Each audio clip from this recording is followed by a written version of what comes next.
Hi.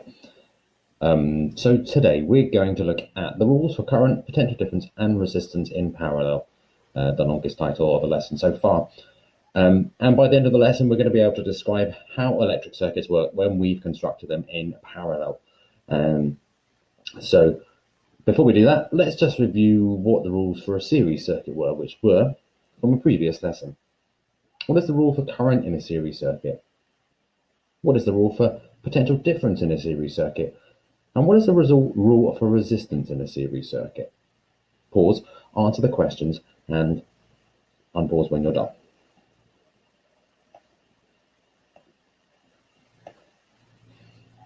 You done? So, what is the rule for current in a series circuit? The current in a series circuit is the same everywhere. When you work out the current in a series circuit, it doesn't matter where it is, it's always the same. So if you worked it in one place, you know it all the others. What is the rule for potential difference in a series circuit? This one's a little bit different. Potential difference in a series circuit is the potential difference is shared between components. So say your battery gave you 10 volts and you have two bulbs. Each bulb might get 5 volts each if they're the same bulb. If your battery had 9 volts and you have 3 resistors, you might get 3 volts each across each resistor. Whatever you get from the battery, you share between the components. And what is the rule for resistors in series? If you arrange resistors in series, you just add up the resistances.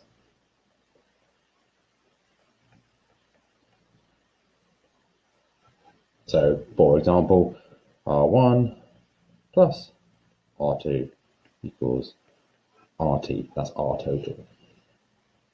Easy. Okay. So my head's in the way for that first question, but just a simple question to get your brain going about the circuit. What components make up this circuit? What are the names of the components you can see? Write them down.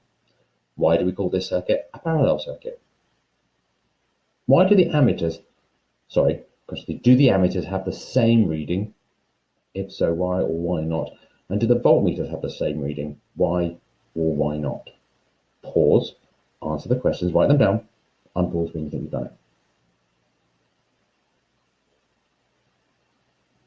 Okay, what are the names of the components that make up this?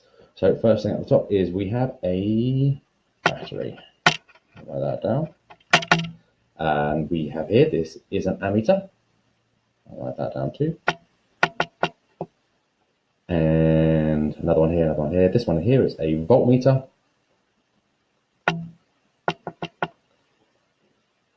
And then we have 2 resistors. Simple.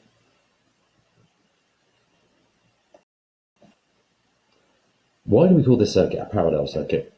Well, a series circuit is when you have just one loop.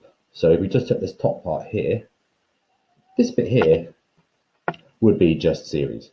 But because there's a second loop, this loop here runs alongside this one. It runs parallel. So when you have multiple loops, when the electricity can flow more than one way at the same time, that is a parallel circuit. Now, do the ammeters have the same reading? Why or why not? It's tricky, but they don't have the same reading because they're not in series. And they're not in series, so they don't have the same reading. It might be easier to explain if we do an animation in a second. So the answer is no.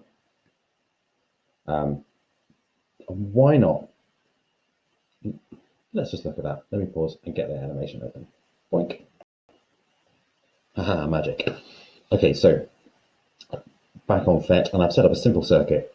The circuit has a battery or cell at the top. And then in parallel, we have 2 resistors. And first of all, let's just look at what's happening in the circuit. So we've got our cell here, the battery here, And this is what pushes the electrons around the circuit. You can see these negative electrons and they're traveling around the circuit. And then you see as we go across here, when we're at this junction, look at what happens to those electrons. We've got one going this way and one going down. Down, right, down, right, down, right. The electrons, because they're a particle, have to choose to go one way or another way. And so in this situation where two resistors are the same, one goes to the first loop and the other goes to the second loop. And then if we look what happens as we get back here, they join up. This one and this one come back together and they go through this bit. So actually, if you look at this strip here and this strip here, the electrons are traveling at the same rate, the same speed. But if you look at the one at the top, the electrons are traveling much faster because there's twice the amount of electrons going through. So they're actually going faster in the top bit than they are in the bottom bit, which means the current in the top bit is more than the current in the middle bit and the bottom bit. And that's important. That's one of those rules for a series circuit. So let's look at this in detail.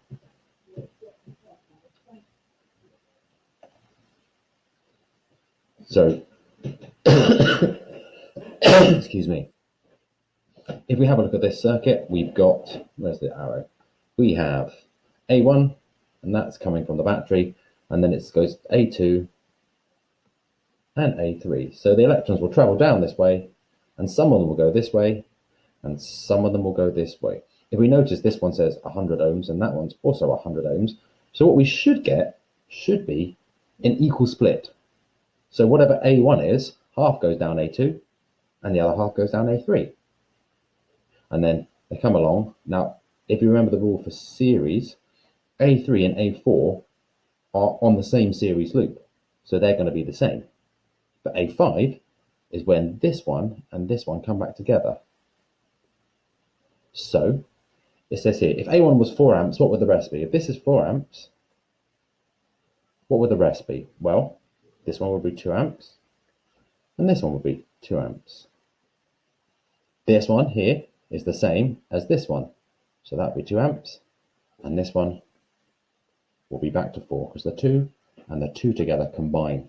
So, and here we go. So in a parallel circuit, the current divides at the point where the circuit branches and then recombines to complete the circuit. So for example, if you have 2 amps in that first branch, it will split, so you have 1 and 1 and then next in the 2 branches, and they come back together to make 2 amps here. So the current is not the same in all parts of the parallel circuit.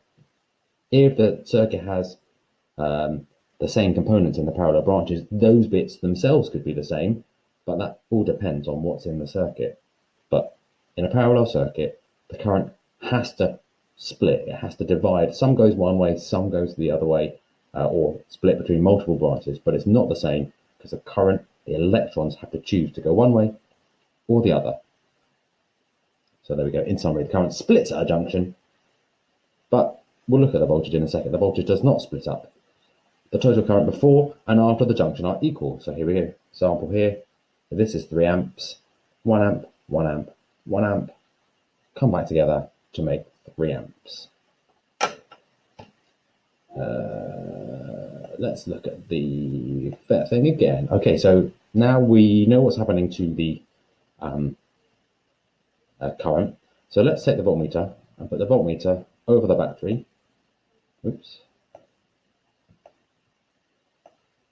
The voltmeter over the battery, and the voltmeter says we have a 9-volt battery. So what would you expect? Oops. What would you expect to go across this cell? We get 9 volts. And this one, we also get 9 volts. So what happens is, the electrons, they take 9 volts from the battery. They get their 9 volts of energy per coulomb, and they go around, and some of them go down this route, and they give all of their 9 volts to that resistor, and some of them go down this route and give all of their 9 volts to that resistor. So in parallel, the voltage is the same in each branch as it is in the battery, because what's happened is the electrons have taken that 9 volt from the battery, traveled round the circuit, They go on top and they've travelled round, and they either give their 9 volts to one or they give their 9 volts to the other. So actually, in parallel, the potential difference is the same in every branch as what is in the battery. So it's kind of like the reverse of what happens in resistors. So let's have a look at that. So here we go. In a parallel circuit, the potential difference across each branch is the same as across the battery. So if your battery is 6 volts, you'll get 6 volts across one branch and 6 volts across the other branch. So it sounds pretty useful, actually. You're getting, if you put things in series, they divide the potential difference. So the batteries are dimmer, whereas you put them in parallel, the batteries would be, the bulb would be as bright. Problem is, you will end up running the battery down faster because it draws out more current into the circuit. We'll look at that in a second. So, for example, on this circuit, what would we have? So, we know that this one is 100 ohms, and we know that this one is 100 ohms. So that's simple. So those two branches are the same. But do we need to know that for potential difference? If this battery gives us 10 volts, what is this one going to be? Let's see. It's just 10 volts. This one, well, they're the same, so it's also going to be 10 volts. Nice. Well, it's not just that though. I can use this now to work out other parts of the circuit. So if you remember the equation, V equals IR, voltage is current times resistance. I can rearrange that to do V over R is I. And so I can use that to work out what the resistance, what the current is in this branch. So say I've got, so V is, what is V here? 10. So V is 10 volts. And we know R is 100. So 10 over 100 is 0.1 amps. So A2 is 0.1 amps. But if A2 is 0.1 amps, this section here is identical to this section here. So A3 must also be equal to 0.1 amps. And so we know this branch, and we know this branch. So what will A5 be? 0.1 plus 0.1 equals 0.2 amps. And this one will also be 0.2 amps. Easy. Resistors in parallel is a little bit crazy in some senses. With resistors in parallel, when you add more resistors, go back to resistors in series. If you add more resistors in series, the whole circuit's resistance increases. That makes sense, yeah? You put another obstacle in the way, so you have one obstacle and you have so much resistance, and you have a second obstacle and you have to do after the first one. That makes the whole experience harder. So the resistance increases, and if you put a third obstacle, that gets even harder. But if you think about it in terms of like the obstacles again, so for example, if there's only this one route for the electrons to travel, and they all have to line up to go through this resistor, this obstacle here, it's 100 ohms, okay? And there's a queue, and if the obstacle is really difficult, 100 ohm resistor, the electrons slow down and they all have to work their way through the obstacle till they come out the other side. So the current gets lower. So if you do it, and you've done that, if you have to do an obstacle course, you can only go as fast as the person in front of you. If you've done something like Go Ape, where you're going through the and there's people in front of you, if there's someone slow in front of you, you can't go any faster. But what happens is, instead of just having one loop, there's another route. So for example, some people choose to do this obstacle instead. So you've got two obstacles, they're the same obstacle, but instead of all of you queuing to go around here, half of you queue in this one, and the other half go in this one. Well, what's going to happen to the whole queue? It's going to move a lot faster, actually. So if you put two resistors in parallel, what happens is the current can actually flow faster because you've allowed two routes for the current to go. And if current goes faster, well, that just means the resistance goes down.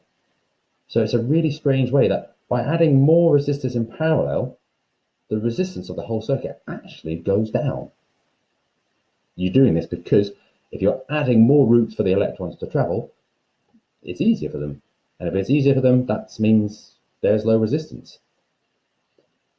The resistance in parallel equation is quite tricky, and normally we only do this in A-level, but there's a general rule. The resistance in parallel is always smaller than the lowest or smallest resistor. So this one, this one is 100 and this one's 100. So actually, the total resistance for that circuit will be less than 100. If I had this one was 200 and the other one was 100, the total resistance for that circuit would still be less than 100. If this one is 2 million and that one is 100, the total resistance is still less than 100. The total resistance in parallel is always smaller than the smallest resistor. So let's have some goes at some examples. There's quite a lot of stuff today. This is actually the series one, but it helps. Calculate the potential difference across the 8 ohm resistor. Okay, so potential difference, equation V equals IR. What do we know? Well, we know I, 0.5, we know R, 8. So 0.5 times 8 is 4. Simple. But now we need to know, calculate the voltage across resistor X and its resistance. Well, if that's a 9-volt battery and that one takes 4, 9 minus 4 is 5. So we end up having 5 volts in this voltmeter. But how can we use it to work out the resistance of this device? Well, let's look at the equation. V equals IR. Rearrange it. V over I equals R. So V is 5. And I, well, if that I is 0.5, it's a series circuit, so the I is the same everywhere. The current is the same everywhere. So that 5 divided by 0.5 is 10 ohms.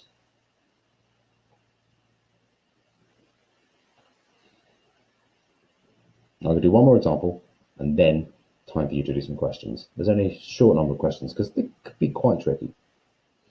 Each cell provides 1.5 volts. My head's in the way. What is the total potential difference provided by the 4 cells in the circuit? What potential difference is dropped over the 60 ohm resistor? Here we go, down here. What's the current reading on the ammeter A? And what is the resistance over the bulb? Okay, so if we have 4 1.5 amp cells, 1.5 plus 1.5 plus 1.5 plus 1.5 equals 6 volts. Simple. What's the potential difference dropped over the 60 ohm resistor? That sounds like that's more confusing, but potential difference is how much energy is used up. Well, that's easy because if you've got 6 volts here in a parallel branch, the potential difference is the same everywhere. So that one's going to be 6 volts. Simple.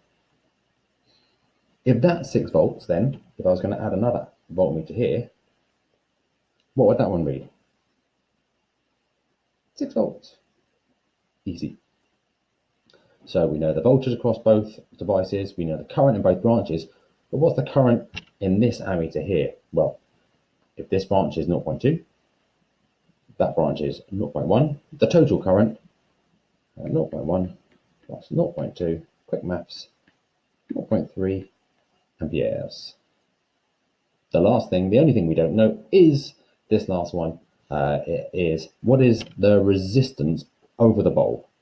The resistance over the bulb is, so V equals IR, and then V over I equals R, and so we have 6 over 0.2, simple. Okay, so now it's time for you to work out some things yourself. Simple one, what's the total resistance in this series circuit? Calculate the potential difference in the circuit. And then this one, cell shows a circuit containing a cell and 2 resistors. Unfortunately, I think this is in the way, so you can't read that value. I'll move in a second. Is this series circuit or a parallel circuit? Find the current in resistor 4 and find the total current in the cell. Find the current in resistor 4, find the current in the cell, and calculate the total resistance of the circuit. I'll move this out of the way. It's a 9-volt cell. There we go. That says 9 volts. So 9 volts, 0.9 amps, 3 ohms. It's quite a tricky question, but not that tricky because we've done all of these things. So just what can you work out already? Okay? Good luck. Love you. Bye.